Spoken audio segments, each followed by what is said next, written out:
Halo guys, pada kesempatan kali ini kami akan menjabarkan melalui video ini tentang tugas bank dan lembaga keuangan syariah dari Ibu Alfa Yunika Nandavita SESI dengan judul Finansial Teknologi atau Fintech.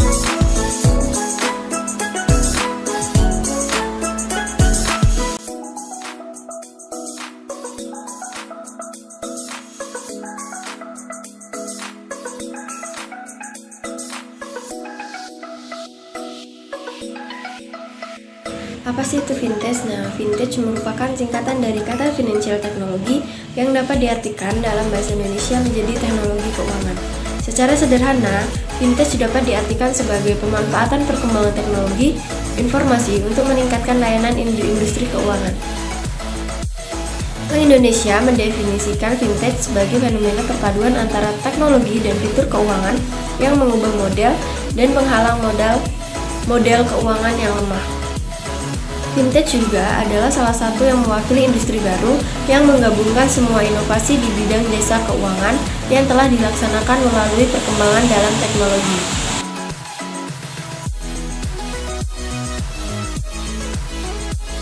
Perbedaan antara fintech konvensional dan fintech syariah. Yang pertama, dasar-dasar yang dianut. Fintech syariah menggunakan syariat Islam sebagai dasar layanan operasional keuangan mereka. Dalam menjalani kegiatan usahanya, fintech syariah harus sesuai dengan peraturan Otoritas Jasa dan Keuangan Nomor 77 POJK 01/2016 tanggal 26 Desember 2016 tentang layanan pinjam-meminjam uang berbasis teknologi informasi. Yang kedua ada bunga.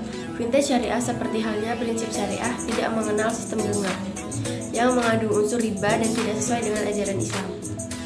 Akad pembiayaan pada fintech syariah dilakukan berdasarkan beberapa akad, yaitu yang pertama ada murabahah, yaitu akad jual beli di mana perusahaan fintech syariah menjadi seorang pembeli atas produk yang diinginkan nasabah.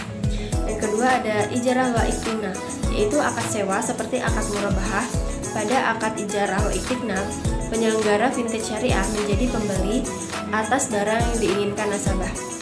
Dan yang ketiga ada musyarakah mutakanisihah, yaitu program pembiayaan yang berasal dari penyelenggaraan fintech dan nasabah jenis fintech. Yang pertama ada payment clearing and settlement. Ini adalah layanan pembayaran e-wallet dan payment gateway. Contohnya ada seperti GoPay dan OVO. Dan yang kedua ada e-aggregator, pembanding dan satu pengumpul informasi suatu produk keuangan. Contohnya cek aja, cermati, duit pintar, dan lain-lain. Dan yang ketiga ada peer-to-peer lending, merupakan platform yang mempertemukan pihak yang membutuhkan dana dengan pihak yang memiliki dana dan bisa disebut juga dengan pinjol. Dan yang terakhir ada manajemen risiko investasi. Nah, ini merupakan perencanaan keuangan berbentuk digital, contohnya Bareksa, cek premi, dan online pajak. Landasan hukum fintech di Indonesia. Yang pertama, Peraturan Bank Indonesia Nomor 19/12/PBI/2017 yaitu tentang fintech, penyelenggaraan teknologi finansial. Kemudian yang selanjutnya Peraturan Otoritas OJK, Otoritas Jasa Keuangan Republik Indonesia Nomor 13/POJK 02/2015 mengenai inovasi keuangan digital sektor jasa keuangan. Kemudian yang selanjutnya Fatwa Dewan Standar Majelis Ulama Indonesia atau MUI Nomor 117/DSN MUI-2/2015 mengenai layanan pembiayaan berbasis teknologi. Yang selanjutnya informasi berdasarkan prinsip syariah. Kemudian yang selanjutnya saya akan menjelaskan tentang keunggulan dan kelemahan fintech menurut OJK Otoritas Jasa Keuangan 2016.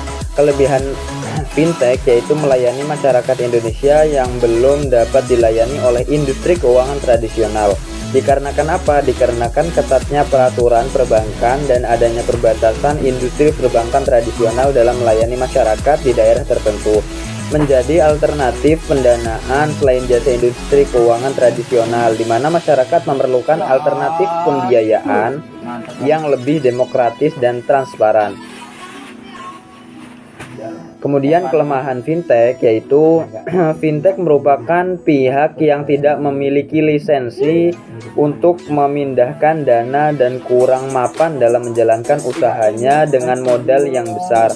Jika dibandingkan dengan bank, ada sebagian perusahaan fintech yang belum memiliki kantor fisik, yaitu maksudnya ada sebagian fintech itu yang yang nggak ada kantornya seperti itu. Ada sebagian perusahaan fintech yang tadi belum memiliki kantor fisik dan kurangnya pengalaman dalam menjalankan prosedur terkait sistem keamanan dan integritas. Kemudian yang selanjutnya yaitu resiko finansial teknologi, resiko fintech. Menurut OJK tahun 2016, resiko yang dialami oleh pengguna fintech strategi untuk melindungi konsumen adalah sebagai berikut. Yang pertama, perlindungan dana pengguna. Jadi, perlindungan dana pengguna maksudnya potensi kehilangan maupun penurunan kemampuan finansial yang baik yang diakibatkan oleh penyalahgunaan, penipuan maupun force major dan kegiatan fintech. Yang kedua, pelindungan data pengguna, isu privasi pengguna fintech yang rawan terhadap penyalahgunaan data yang baik disengaja maupun tidak disengaja, serangan hacker atau malware. Beberapa layanan fintech yang telah berkembang di Indonesia.